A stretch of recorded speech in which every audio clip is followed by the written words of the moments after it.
Be a part of the best pro wrestling podcast today by supporting the Going In Raw Patreon. You can enjoy access to the live taping of the show, exclusive merchandise, and patron-only episodes, and so much more. Support Going In Raw today. Click the link in the description. This is the glorious one, Bobby Roode, and you're watching Going In Raw. Hey, friendo, Steve here. And Larson. And welcome back to Going In Raw, the only pro wrestling podcast you're going to be listening to right here at youtube.com/Steve and Larson, available wherever fine podcasts are. Be sure to hit that subscribe button, the little notify bell next to it on the YouTube if you always want your Going In Raw notifications. We upload daily, sometimes twice daily. We're also available on the Patreon. Yeah, this will be the trophy.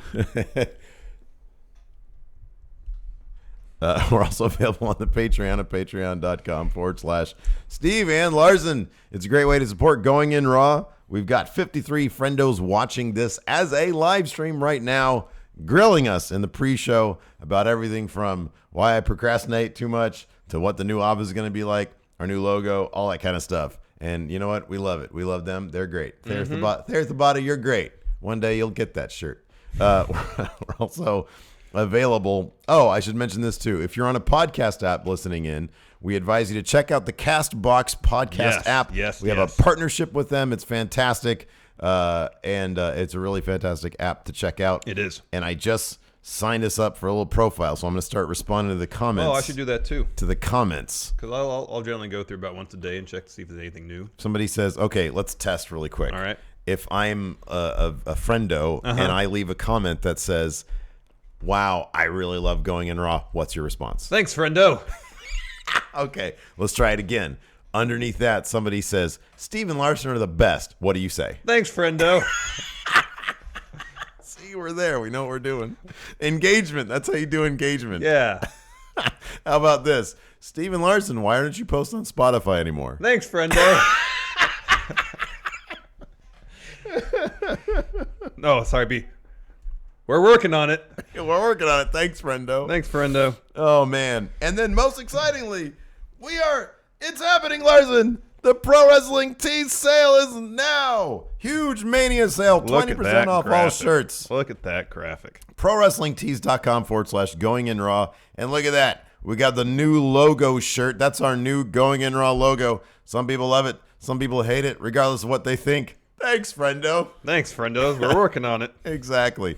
It's going on from today, Thursday, until Monday. So the day after WrestleMania, 12 o'clock. That's noon Central Time. Yeah. And use the promo code MANIA. I'm going to try to get a shirt that just says friendo up before the sale's over. That'd be good. You got to do it pretty quick. I know. I'm going to try to do it tonight while I'm putting together Matt Chat. Very exciting. So that's awesome. Go check those out. We've been getting a plethora. I'm going to put a Twitter poll up about what font to use, Varsity or Cooper. I'm conflicted. Oh, we talked about the Cooper thing. We have a great idea for the Cooper thing. So Varsity remember? it is. Yeah, Varsity. Varsity is. Go with Varsity. On Heather Gray, right? Yeah. Is that the thing? Okay, good. Do that. I think that looks swell. Yeah. Anyways, Alex C. here in chat makes a good point. He says Steve's voice sounds on the verge of going. What's the deal with that? I don't know. My voice is leaving me days before WrestleMania. Rested. Days. Yeah, I know. No, after today. I mean, like tomorrow you don't have to talk at all. Saturday you don't have to talk at all. Oh, I just realized, Larson. What? Today. Oh, come on. Is the last day. This is still your house. Today. You still get to enter this room. You know. You're too sentimental. Forward.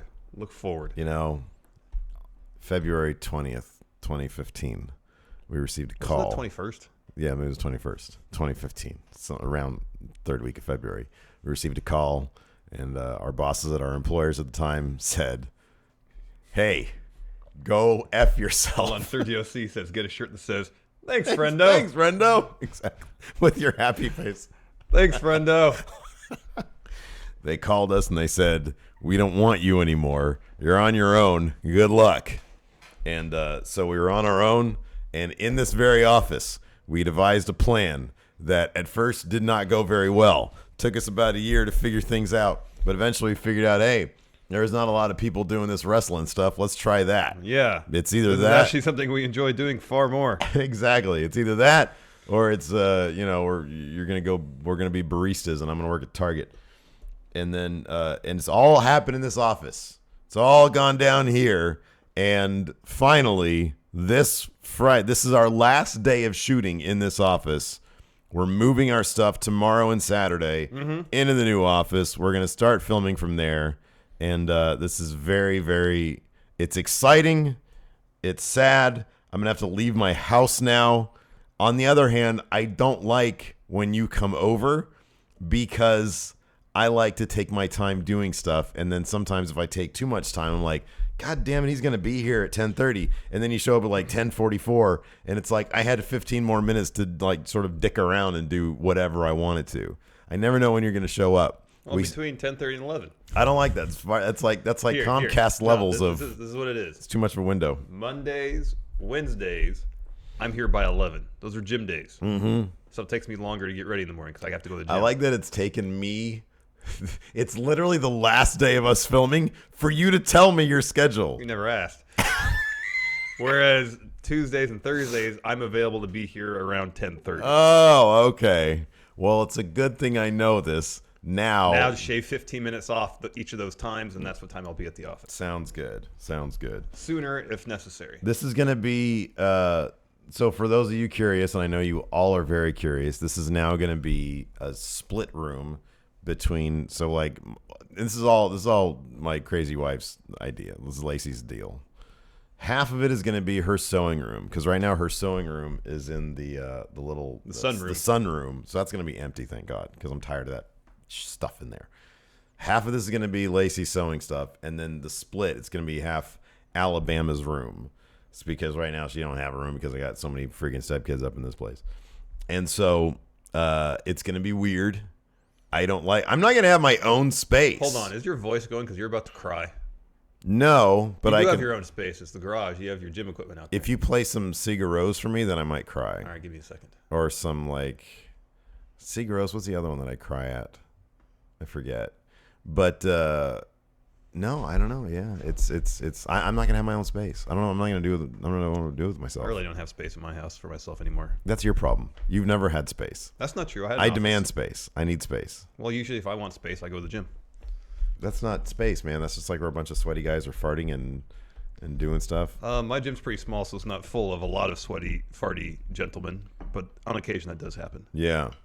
Usually, my gym's pretty empty. Usually, more than space for myself, I just need some time for myself. Yeah. And that's my gym time.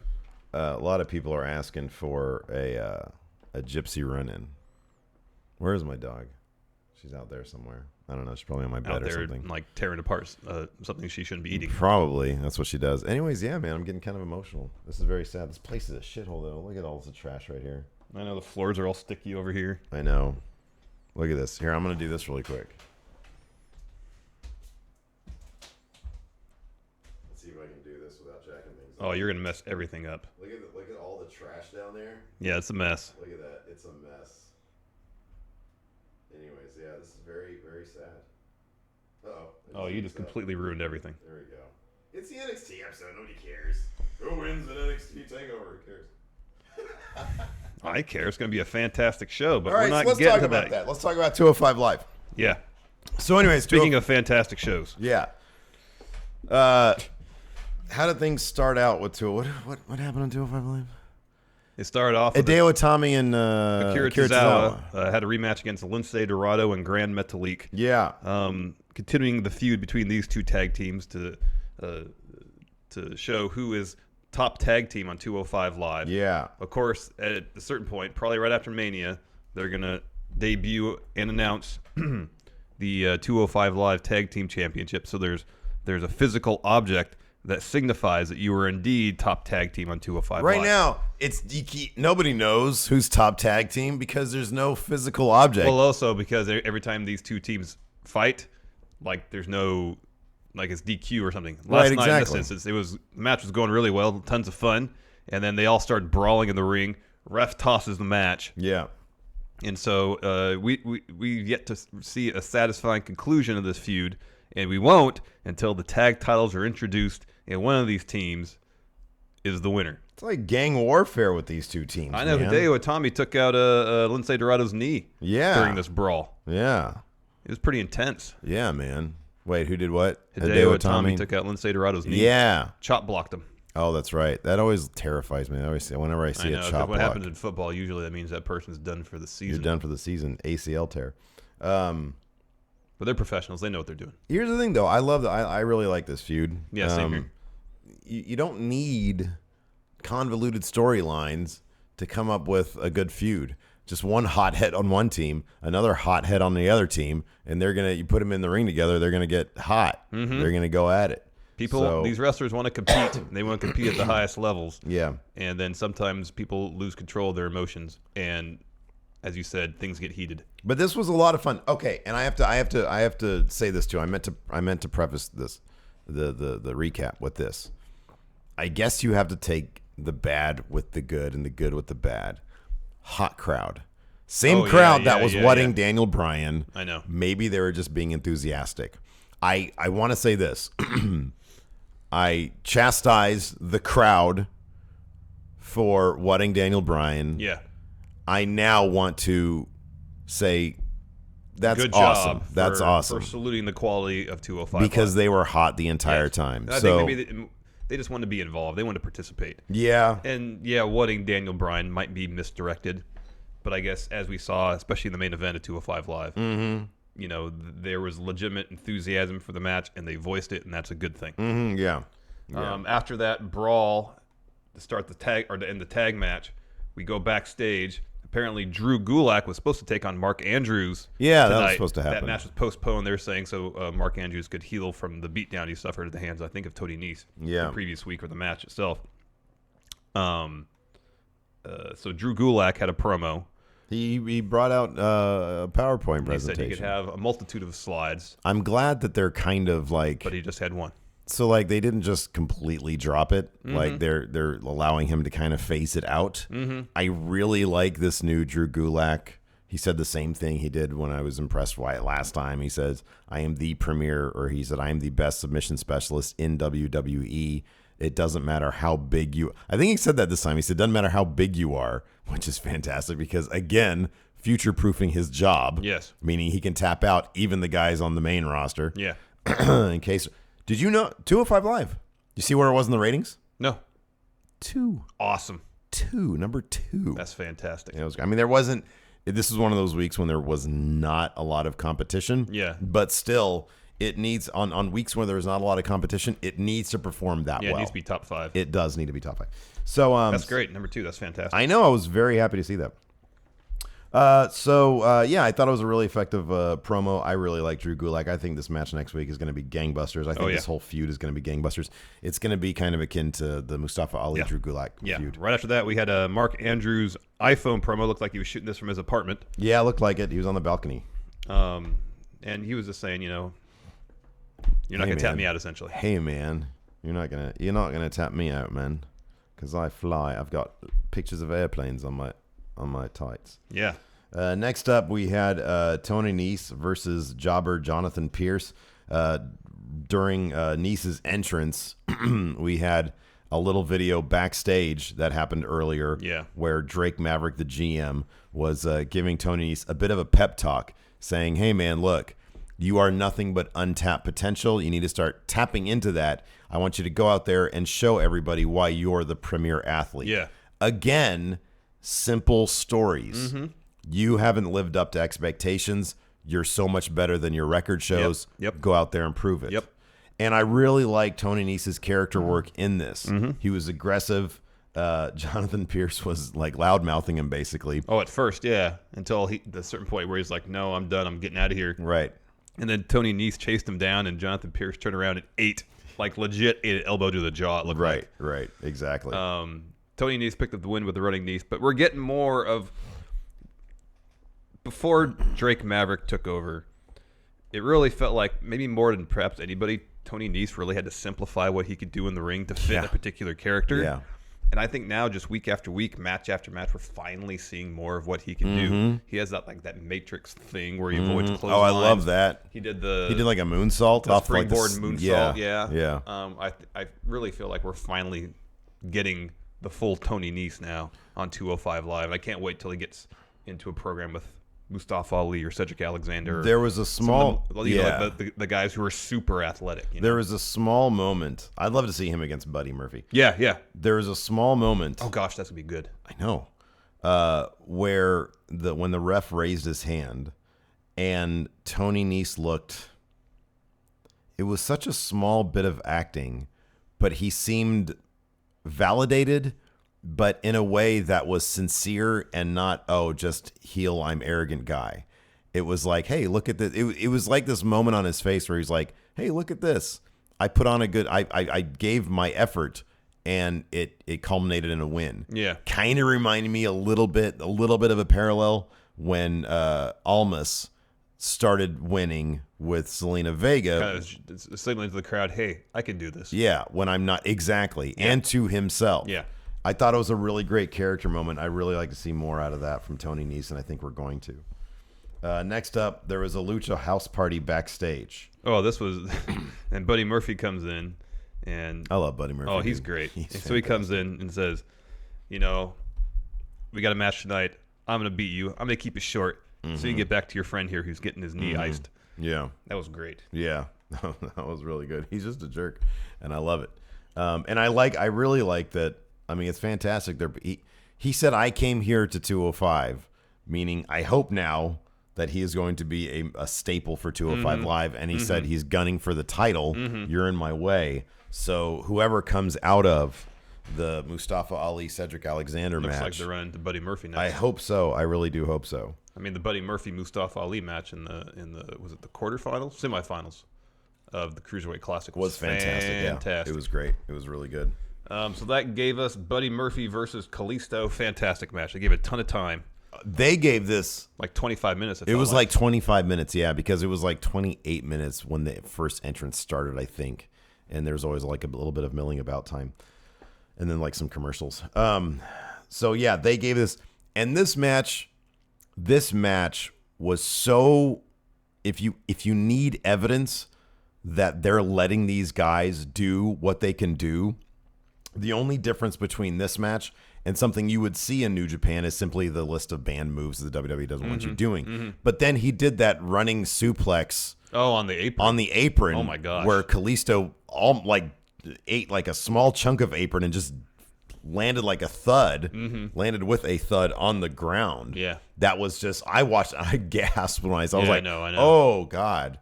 There was that. There was when he flipped him onto the announce table. Onto the announce table.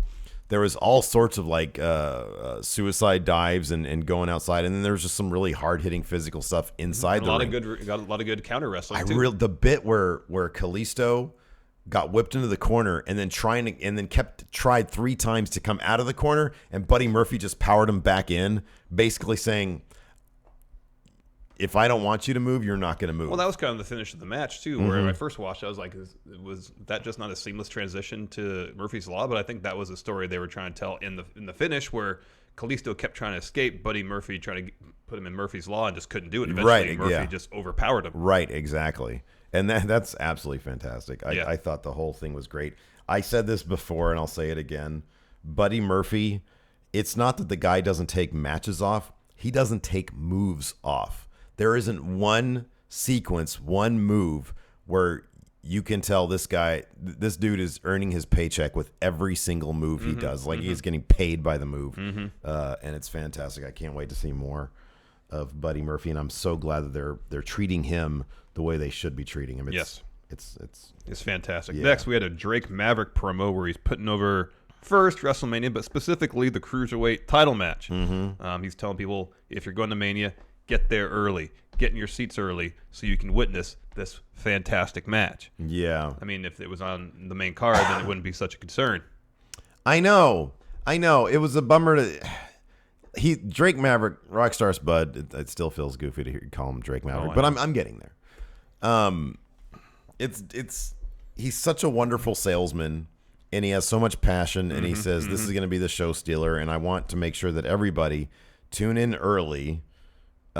It's a bummer. It's to hear him plea for people to say, hey, watch the pre-show so you can see this match. Regardless of what they tell you, the pre-show is going to have like one of the best matches on the card, and it will be. It bums me out. It bums me out. Why they just can't take the 20 minutes they're going to need for this match from a bunch of other places out of a 7-hour show. I know, let's take like 3 minutes from all the other matches. Right, exactly. So I don't know, man. It bums me out. Or just have the show run over 10 minutes. But here's the thing. I think this match is going to be better than Neville versus Austin. Neville versus Austin Aries. I think so. And I think it will. And here's the thing. I think that it's. I don't know. Maybe I'm too close to the situation because we analyze this stuff for our jobs. But I feel like there's a lot of buzz behind this match. And so it would be something else if they made the kick. If all this build has made the kickoff show Must see, essentially. Must see. Yeah.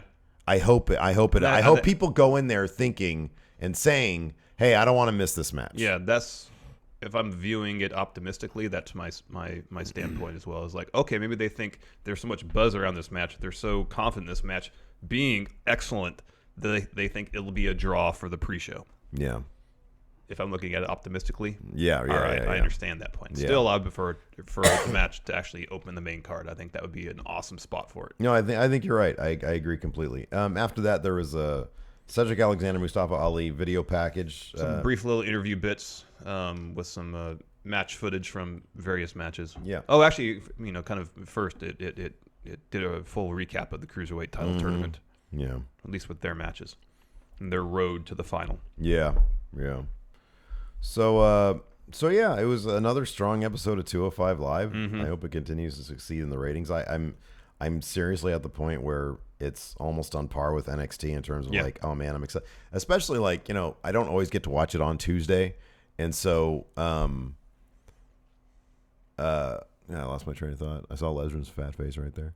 I don't always get to see it on Tuesdays. Oh, that's what I was going to say. So on Twitter, people always post up these GIFs these days of like some of the action, and it gets me hyped up. Yeah, I'm like, too. oh man, I can't wait to see that. That's going to be good. I know, me too. I make sure like if I just catch like a little bit of it, I'm like, okay, I don't want to watch any. I don't want to see any other, GIFs of it. Freaking Lesnar, his big fat baby face. Look at him. Look at that ugly spot. Sorry, I shouldn't say that. Save it for Dirt Sheet. No. Save it for Dirt Sheet. Hey. Let's talk about NXT. We got a lot of NXT to cover, not just the episode. We got to do our takeover predictions. Predictions. NXT opened with Charlie Caruso in the Control Center, giving us an update on the Dusty Classic. I really wish when they did this that there would be like some Full Sail students there. Oh, I know she's in the Control Center by herself. There's people back there operating the board. Exactly. Stuff on the monitors behind her. Yeah, like a teacher saying, "Okay, and this is how you do a star wipe." Yeah. You press this button here. Press the star wipe button. And there's a little slider you do to control the pace Exactly. of your transition. It was during this they finally acknowledged the fact that Bobby Fish is hurt and won't be able to compete at TakeOver. That happened like a month and a half ago. Yeah, exactly. Went straight from there to the finals. Authors of Pain versus Roderick Strong and Pete Dunne. This match was a heck of a lot of fun. Yeah, no, this was a blast, especially. No, I'm not going to say especially. Both these guys, both Roderick Strong and Pete Dunne, trying to chip away at the Authors of Pain and both being like on the same page. It's so much fun to watch. It was. They even hit their finisher, Bitter End of Heartache. That's on right. Razor. Akam breaks it up. There's a spot where everybody's kind of laid out and they're getting back up. Undisputed Era comes in. They attack everybody. Ref says double DQ, tosses the match. Regal comes out and says, "Oh, you think you're real smart, huh, Adam Cole and Kyle O'Reilly? Not smart enough." Yep. At TakeOver, it's going to be Authors of Pain versus Roderick Strong and Pete Dunne versus Undisputed Era. Whoever wins that match is winner of Dusty Cup and new tag team champions tag team champions. I'm surprised. I'm sad that Adam Cole didn't do his dramatic step two. No, that or when he steps two. Exactly. Yeah. You think you're so smart, don't you? I don't think so.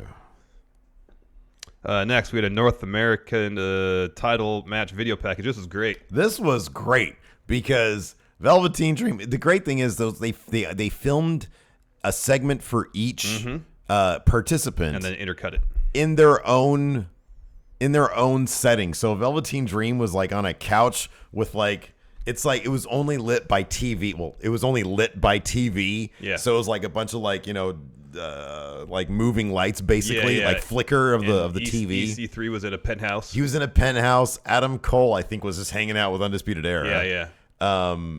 Lars Sullivan was in this dimly lit thing with a bunch of cinder blocks. Killian Dane was at like a junkyard of some sort. There was like a fire in a garbage can in front of him. Yeah. And then Ricochet. I don't know where he was. His little bits were mostly close-ups. Yeah, they were. Yeah. And hey, remember my main gripe about Ricochet? Yeah. Is his promo stuff? Alleviated. Completely alleviated. Yeah, man. When you give him some good dialogue. Well, I think also the thing, too, when we saw him at Strong Style Evolve, and I said this or not Strong Style Evolve, G1 Special in USA, like when he tries to project, it like the pitch of his voice raises. Yeah. And this was just his normal speaking voice. Right, I said that he did promo at a PWG show I watched. It was his normal speaking voice, and it was great. Yeah. I think so long as he doesn't try to project his voice, he's totally fine. It was fantastic. All of his dialogue just hit perfectly. Yeah. It was great. So yeah, and they intercut them all so you can see them all in their own spaces. It was really, really well done. We were talking about this during the pre-show. Why is it SmackDown can't do build videos like this? You know, like do they literally have a smaller budget than both Raw and NXT? Right? I know. It feels like that's what it feels like. Like I don't know what design wizard is producing NXT's video stuff, but my God, it's beautiful. I'm guessing it's Triple H. And then you put everything in him. I love it. And then like the Almas Aleister Black build video was amazing. Yeah. All 24 frames. Yeah. Looked like it was on freaking film. Looked like we were looking at 35 millimeter. Well, the Gargano Ciampa video package is really well put together too. Yes, it was. It's all just amazing stuff, and I'm like, this is your developmental. Why are they destroying SmackDown? I know. In the video production area. I know. You're putting up the like. Maybe it speaks to the quality of the Full Sail production program. It could be. Hey, look, you want to learn how to do video production, go to Full Sail. Maybe. So anyways, yeah, that was fantastic. And then you said the Gargano Ciampa video package, that was really well done. Told a great story. Yep. After that, we got another match, Kairi Sane versus Vanessa Bourne. Pretty short match. Kairi went over with the insane elbow. Kind of just a showcase for Kairi Sane. Really. Yeah, although Vanessa Bourne got some offense in. Next, we had a Lacey Evans press conference. So is she a time traveler? Is that the thing? Yeah, I think so. I think she's a time She's from traveler. 1950s, right? 1950s, yeah. That's what I'm thinking, yeah. Yeah. She's like, an empowered divorcee, perhaps. Maybe. Like, I don't even know, man. Hey. Yeah. That kind of thing. Yeah. But she's obviously a time, like, nobody dresses like that. I know. She's from the 50s. She's 40s or 50s, yes. Exactly. They're like, hey, have you got any texts from William Regal about your new, your opponent? What? A text message. What's that? And she's like confused with all these devices that are in front of her. Exactly. She doesn't know that she's leaped into the future. No. Anyways, this is all set up a match, I think, between her and Kairi Sane next week. Right, yeah. Next.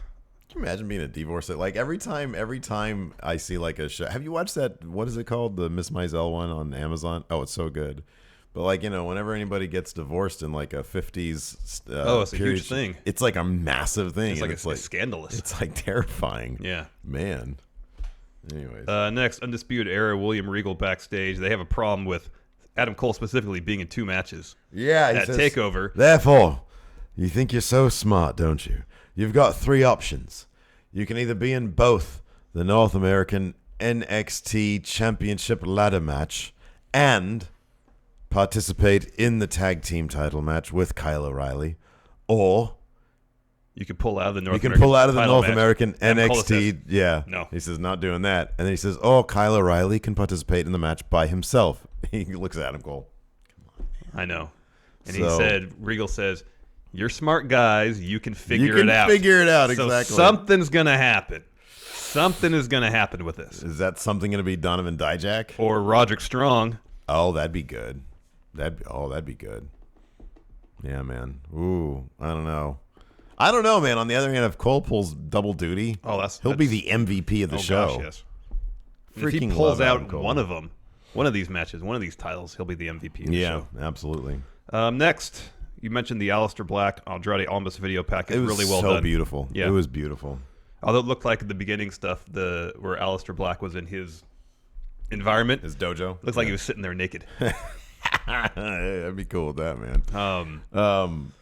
After that, we had an Ember Moon promo. It's the difference. Sorry, not to go back to it, not to harp on it, but it's the difference between like listening to Pearl Jam's 10 and listening to whatever they crap out these days. Yeah.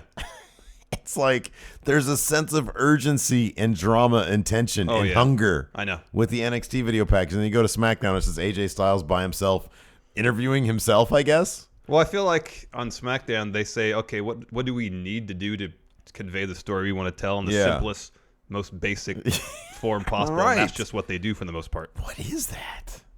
I don't know. NXT has all these cool, like I know, it's very cinematic. glitchy design I know, graphics and stuff.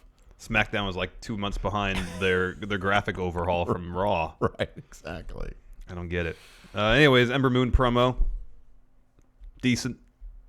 Is effective in relaying the story she had to relay. Yeah, no, it was crap. She overacts, dude. She needs to dial down a notch. A little bit. She's acting for theater, not for TV. She needs to act for TV. Here's the thing. As an overactor, she's fantastic. So all she has to do is dial it down so that she's not moving her head all over the place and like just and projecting way too much. Like dial it down a bit. Yeah. That's my thing. And this whole there's no ebb and flow to like her anger. Right. It was just constant. It just felt like promo class. That's what it felt like. Finally, Lars Sullivan versus Killian Dane. As I said last week, this match had no finish. There's a spot. Yeah. There's some decent back and forth. There's a spot where they're both on the second turnbuckle. It seemed like Killian Dane was teasing like a suplex to the outside. Yeah. They just hit each other off the middle turnbuckle onto the floor. Then Velveteen Dream runs into the ring. People pop for him so hard. Did you hear Triple H putting him over on the NXT conference call? What do you have to say? He said the guy that stands out as having developed the most in the shortest amount of time is Velveteen Dream. Yeah. And it's totally true. But then he put over all the new guys too, Adam Cole. And then Adam Cole runs in, and he does an Adam Cole bebe. Velveteen Dream does his pose. Like, kind of a bit of a pose off. It was great. He does. Oh, I love that. He was like, "What do you think that is?" And he did this. Yeah, it was great. Oh God, it was great. EC3 comes down in his so suit, orange, man. still sweaty. He is. Even in this promo bit from his video package, he was still sweaty. He's like, "Okay, don't mess this up. Don't mess this up. Can't go back to Impact. Can't go back to Impact." And then Killian Dane and Lars Sullivan get off the mat, get back in the ring. They're all staring each other down. Right. And then we see... Oh, God. It was... Ricochet. It was beautiful. Massive pop. Oh, God. He's my favorite. Runs in the ring. Moonsault off the ropes. Does his pose in the middle of the ring. And then just looks at everybody else in the ring. Each one at a time. And they did some fantastic camera work with some over-the-shoulder stuff. Oh, it was so good. Oh, it was like... Especially the Lars Sullivan shot, where you see like Ricochet, the back of his head is dirty in the foreground, and Lars Sullivan staring him down, just wanting to eat him. Oh, God, it was beautiful. I cannot stress the level of talent that is in NXT right now is off the charts. That's insane, man. This is a special time. Yes. The level of talent in that ring vying for the mid-card title is obscene. Yeah. In a year, at least 3/4 of these people are going to be in contention for the NXT title. Yeah. If not titles on the main roster. Yeah. Oh, my God. It's insane. It's unbelievable. It really is. Let's get to our predictions for TakeOver New Orleans, Steve. Yeah. First, Undisputed Era versus Authors of Pain versus Roderick Strong and Pete Dunne. Who wins? Okay. So if Bobby Fish hadn't been hurt, I would have. I don't think it'd be a triple threat match though either. Oh, you really think so? What do you think the original plan was? AOP send them on their way? Maybe. Undisputed Era goes over. Oh, you got it. You can write it. Undisputed Era. It's going to go one of two ways. Either Undisputed Era pulls some shenanigans, picks up the win, or Roderick Strong and Pete Dunne are going to pick up those belts. Authors of Pain ain't winning. No chance. Yeah, you're probably right about that. So I'll go with Strong. No, it's Undisputed Era. Next, Ember. Come on, dude. They have to have that trophy. I know. The cup. Next, Ember Moon versus Shayna Baszler. Boy, this is a tough one. It is. I like my story idea too much. I'm picking Ember Moon to retain. Shayna goes to the main, take on Ronda Rousey. It'd be such a great story. If half of your story ideas pan out, it's going to be a beautiful weekend. You've been on fire with your fantasy booking. However, you know my philosophy. If you say it, it's not going to happen. It ain't going to happen. Shayna Baszler goes over and begins an let's play the epic smart run pick. as NXT champion. Next, Johnny Gargano versus Tommaso Ciampa. But your scenario makes all the damn sense in the world. Bring Shayna Baszler up. She's already ready. She's already polished. She's perfect to work with Ronda Rousey. Yeah. She could be their hitman. Yeah. God damn it, they need to do that. Yeah. Johnny Gargano versus Tommaso Ciampa. Oh, Gargano. Yeah, Gargano has to go. Of course, yeah. Gargabo. Next, North American title match. This is tough, man. See, in my mind, I could take Lars Sullivan and Killian Dane out of the equation because they're going to feud with each other afterwards. Okay. And I'm inclined to think we're going to get the same feud between Velveteen Dream and Ricochet because I think they've already gone back and forth on Twitter. They have, a little bit, yeah. Which leaves Adam Cole or EC3. And if Adam Cole wins both these matches, oh my gosh. Yeah, I'm kind of inclined to think that's going to happen. I feel like Undisputed Era. They finally have to live up to their name somewhat. Yeah, exactly. Yeah. And on top of that, what better way to sort of get William Regal's goat, you know? Yeah, yeah. So I'm going to say Adam Cole, baby. Yeah, I'm going to go with Adam Cole too, though I'm really going to be rooting for Ricochet. Because the debut he got last night was awesome. Awesome. I seriously, like, this is a flippin' dream match right here. Like, it really look is. at the talent in that match. It really is. Main event. And that title is beautiful. Absolutely gorgeous. Just beautiful. Yeah. Finally, main event, I'm guessing. Aleister Black versus Andrade Cien Almas for the NXT title. It's got to be Aleister Black picking up the belt, yeah? It's got to be Aleister Black. Triple H put him over as, like, the most popular superstar in, like, the history of NXT or something like that. Wow. Oh, no, I'm talking about what we already heard about. Didn't he say something like that? He's, like, quickly becoming the most popular star or something like that. I don't know. He is amazing. Yeah, he's gonna be the new kind of Finn Balor of NXT. The new Finn Balor. He's like Finn, Samoa Joe, and Shinsuke Nakamura. Their runs combined, that's gonna be Aleister Black right there. I mean, I think Aleister has the potential to break Finn's record for longest title reign. If they don't want to rush him up to main roster, then you're absolutely correct. Mm-hmm. You're absolutely right, and it's gonna be so much fun. My God. So answer some questions. What do you say? I say yes. All right. Haven Elric, who has a better chance of winning the Andre Battle Royal, Lars Sullivan or Cass?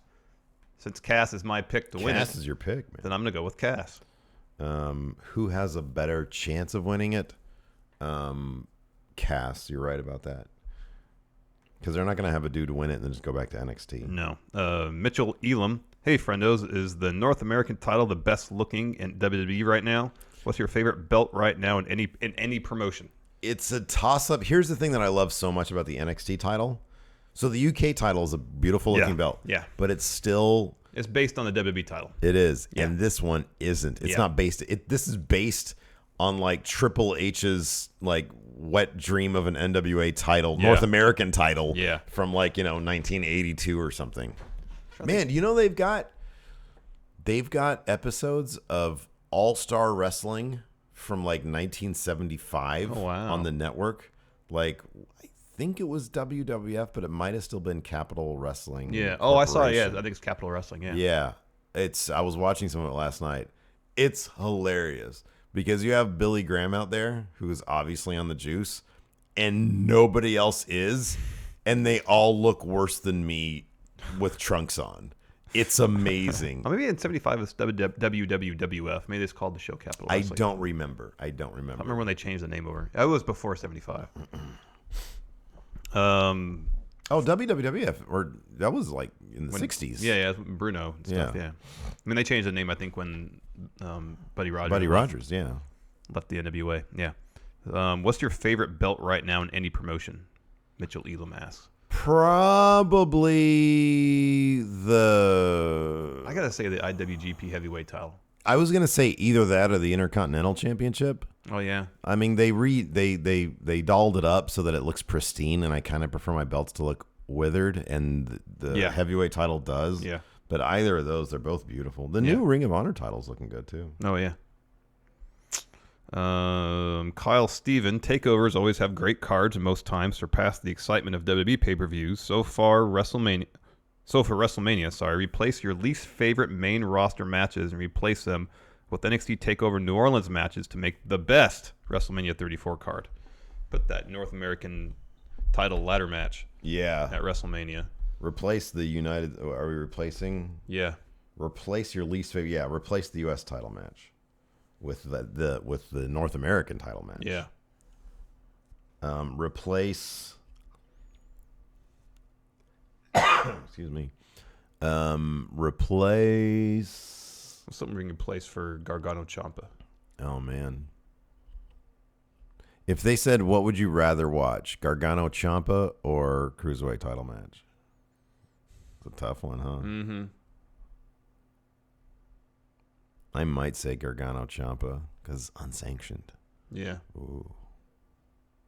But it'd be difficult for me to do that. I know. I wouldn't be happy about it. No. Aleister Black versus Almas. Well, that's for the NXT titles. Kind of has to stay on NXT. Oh, well, I mean, the North American title's an NXT title, too. But it's a new title. It's new. New. It's new. But so it's okay. new. Nemo asks, William Regal said that the North American belt was to be a regional belt, just like the UK one. If that is what the intent is, shouldn't Killian Dane not be in the match, seeing as he is from Scotland or Ireland? Yeah, he's from is he Irish or Scottish? Northern Ireland, I thought. Northern Where's Ireland. Belfast? I think that's in Northern Ireland. Yeah, it's Irish. Yeah, I thought the same thing, but same time, it's not a huge deal.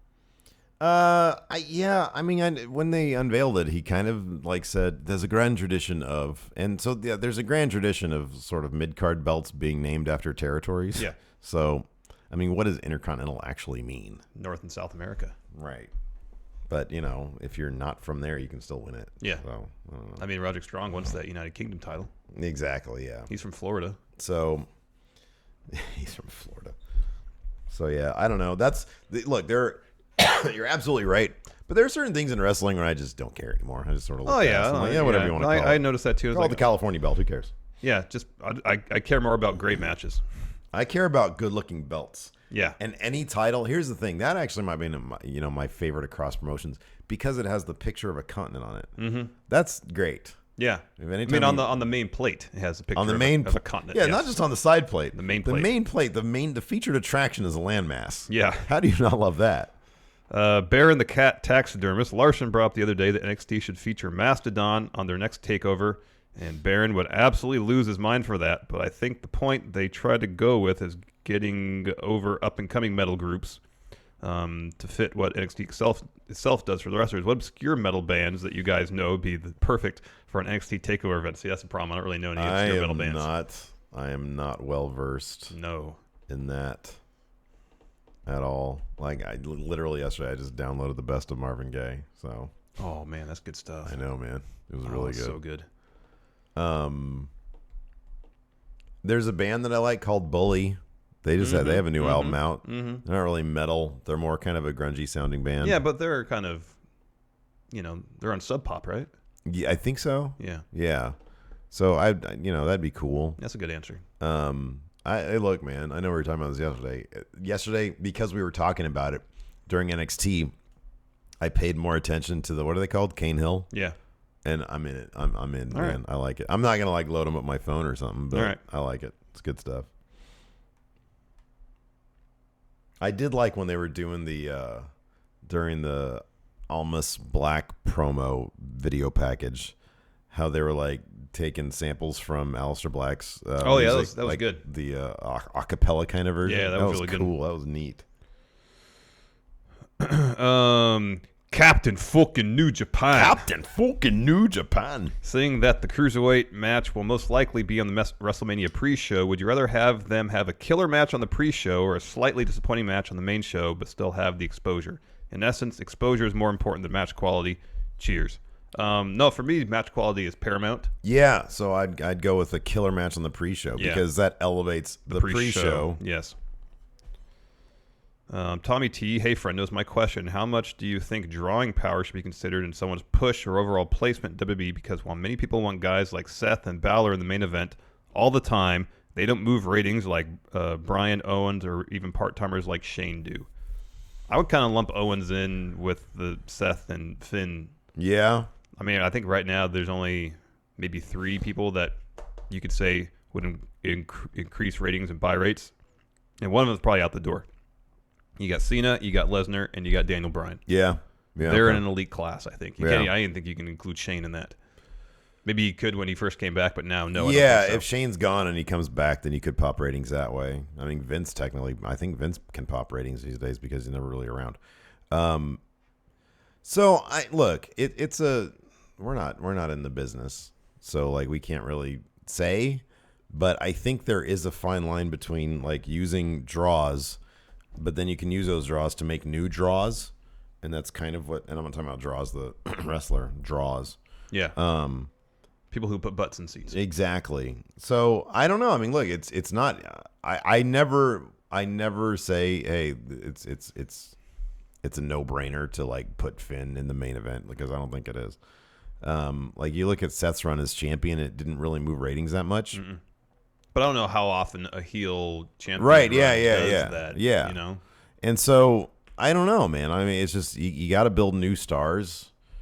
And who's to say if you don't put the belt on Balor and give him some good creative, you could build him. I know, that's the thing. Yeah, you have to use one to build the other. That's the time-honored tradition. Impact's ratings were at 400,000 this week. Wow, they've almost doubled their numbers. For the Austin Aries Matt Sydal match. Good for them. Yeah. The returning JC Zephyr. You guys are appointed as referees. Which wrestlers would you love to officiate, and what kind of match type would you love to be a part of? On one hand, like, I'd love to be in the ring with Kevin Owens and someone else who's a really good, like, talker during matches. Yeah. At the same time, I worry I'd laugh. I know, I'd start cracking up. Yeah. Or if, like, Cena's in there calling spots loudly, I'd probably crack up. I know. Yeah. I would not want to call a Brock Lesnar match. No. He just seems like he would. I'll say he would do what he wants to do. AJ Styles versus Seth Rollins, because I'd just be standing there in awe of what they managed to do. Yeah, and they're like that. Then they're like, "Hey, when are we supposed to wrap this up?" What? I'm just paying attention. I mean, you guys can go forever as far as I'm concerned. Yeah, you're like fight forever. I know. You're the ref, dude. What? Like, I took out my earpiece. Man, I'm just enjoying Vince is just barking at me and barking at me. I this took is out my much earpiece. fun to watch. I'm not It's listening to him. He's distracting from the quality of the match I'm seeing here. Double T, hey guys, with NXT financially being a massive loss constantly for the company, do you think that this will eventually cause NXT to change in any way? I remember reading somewhere that it's a money loser for Cornette WWE. said that. Yeah. But at the same time, I don't know. I kind of feel like if they're investing the money in NXT, knowing that people, when they get to main, are ready to be catapulted into greater success, they might consider that a worthy investment. If they're losing, I'm just throwing a number out here because I don't remember what it is, $10 million a year in NXT.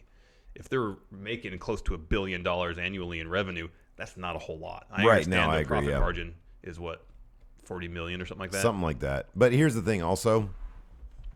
If all the chatter about TV deals are to be believed, it seems like they're going to get a windfall. Oh, yeah. Like, if they're able to bump it from 160 to 250, or even 300. Or if they manage to get 400. If they manage to get 400, which would be obscene.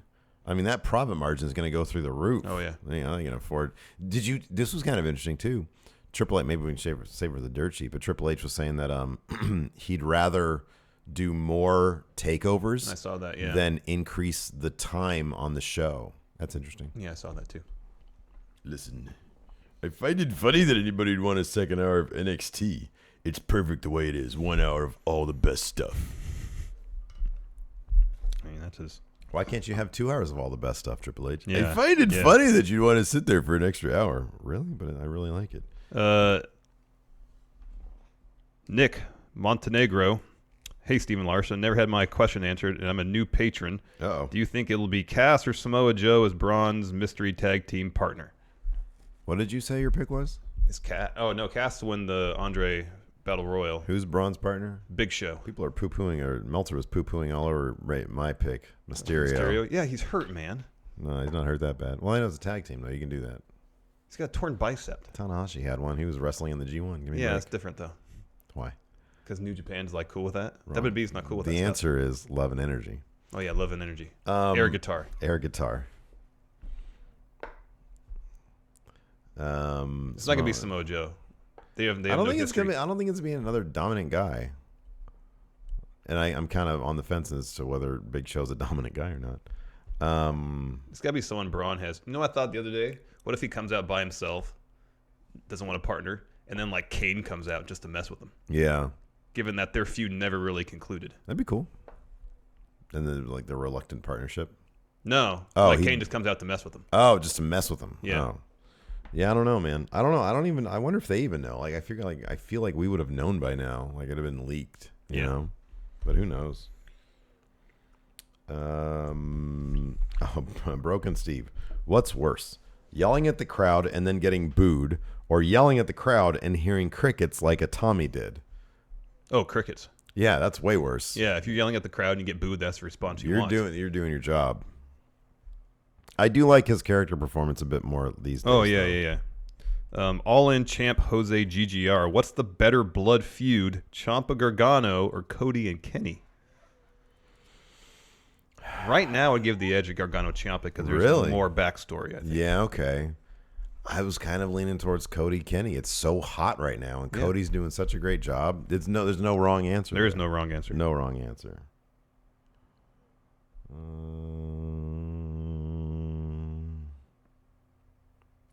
Well, this is interesting. Trapezoid Jr.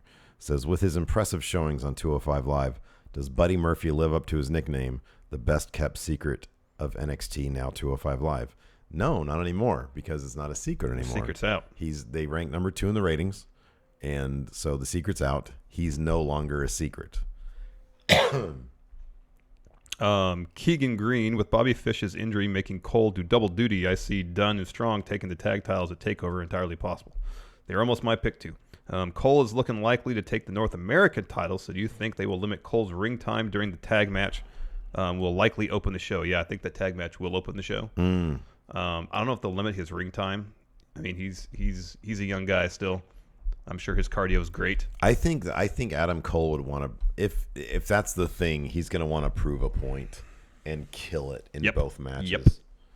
Let's see here. Ronan Cahill was watching WrestleMania 30 again.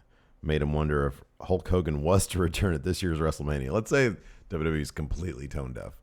And Vince is like, yeah, put him out there. It'll be great. Which is totally within the realm of possibility. I don't think it is. But if that happened, the question is, what reaction do you think he'd get? It would be mixed at best. Yeah. At best, it would be like mixed. And there'd be some chance. Like, and it wouldn't be what? It'd be like, you're a racist. Something like that. I don't know, man. I don't think it'd go over too great. Yeah, I don't think it'd go over well. There'd be some people who don't care, but I think a good chunk of the 70,000 people would care. Oh yeah. CM Punk finds it insulting. Power rank NXT wrestlers that'll surprisingly exceed expectations on main roster. He says Lacey Evans. That's a good pick. Yeah, that's a good pick. I don't know. So many of the people on roster have really high expectations anyways. I know. It's kind of the problem in NXT. Sometimes they have too high expectations and you end up like Ty Dillinger.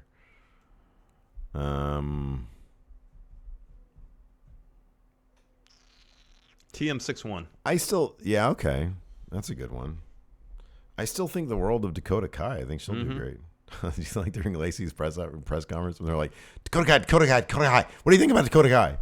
Like, whoa, number one, how'd you say that so smoothly so many times? It's a really hard thing to say. Dakota Kai. Jeremy Torres. Oh, good question. Do you think 205 Live going back to its original time slot will see a boost in the ratings since the mixed match challenge is over? It's possible. I didn't even think about that. I forgot that it's been delayed about a half hour. It could. Because then SmackDown can advertise, coming up next on the network. Yeah. Instead of go to Facebook. I know. People have to go to 3 different platforms to watch 3 different shows. How fortuitous is it that now that Facebook is coming under fire, that it's the Mixed Match Challenge is coming to an end? Jeffrey Nguyen. NXT has the best hype videos for their matches. Why doesn't the main roster have the same kind of effect? Raw does sometimes. The Rousey Angle thing was really well done. They put money into Raw stuff. They don't do that on SmackDown. They don't do that on SmackDown. I don't know why. Why is it they produce that, and I haven't seen it yet, but I've heard good things about it, the Shinsuke Nakamura video. Why didn't they put that on SmackDown? I don't know how long it is, but it could have replaced something on SmackDown. Yeah. Come on, man. Put something good on there. You just put on your website, really? Nobody gets on internet anymore. No. It's WWE fan. Oh, there you go. My bad. Oh, it's 37 minutes. Oh, man. That'd be cool. That's why it wasn't on SmackDown. Like a third of SmackDown. I mean, yeah, that'd be cool. Did you hear that apparently Cody was invited to the Dusty Classic finals? Because they showed Goldust was there. Yeah, I saw that, yeah. Oh, we forgot to mention that during the recap. That they said, the legends are out in full force. And we got to see Michael Hayes. That was awesome. And it was a extended shot of him. Terry Taylor. Briefly, and then Dustin Rhodes And then backstage Dustin wearing Rhodes. the polka dot tie. Yeah. So he was invited. They always They So always very kindly do. That's for Regal and the students. It's their moment. I personally can't honor him by standing next to a trophy, even as beautiful as that trophy is. They do a great job promoting, protecting his influence and legacy. God damn it, I love Cody Rhodes. Yeah, he's a pro, man. I freaking love Cody Rhodes. He is a pro through and through. Buying one of those shirts. I'm doing it, man. I'm doing it. Looking forward to it. All right. That's it. Yeah. For the show. Yeah. I'll wait for the dirt sheet. Are we gonna see Waterworks during Dirt Sheet? Maybe. Oh, goodness. It's possible. It's not in the last video that's gonna go up from here. That's match Oh, it out doesn't. Sunday. They understand the deal. I know. right. What matters is the last thing we film. All right. And I'll make that clear. And then I'm going to start taking the set down during the show. All right. I'm going to do that. So, anyways, that's it for now. Thank you so much for tuning in. We appreciate it. Hilton, can I get some music, please? No, Hilton. Hilton's not here. He's right there. Thanks, buddy. Look, you hit the button right and everything. Now He hit the button right. Now this.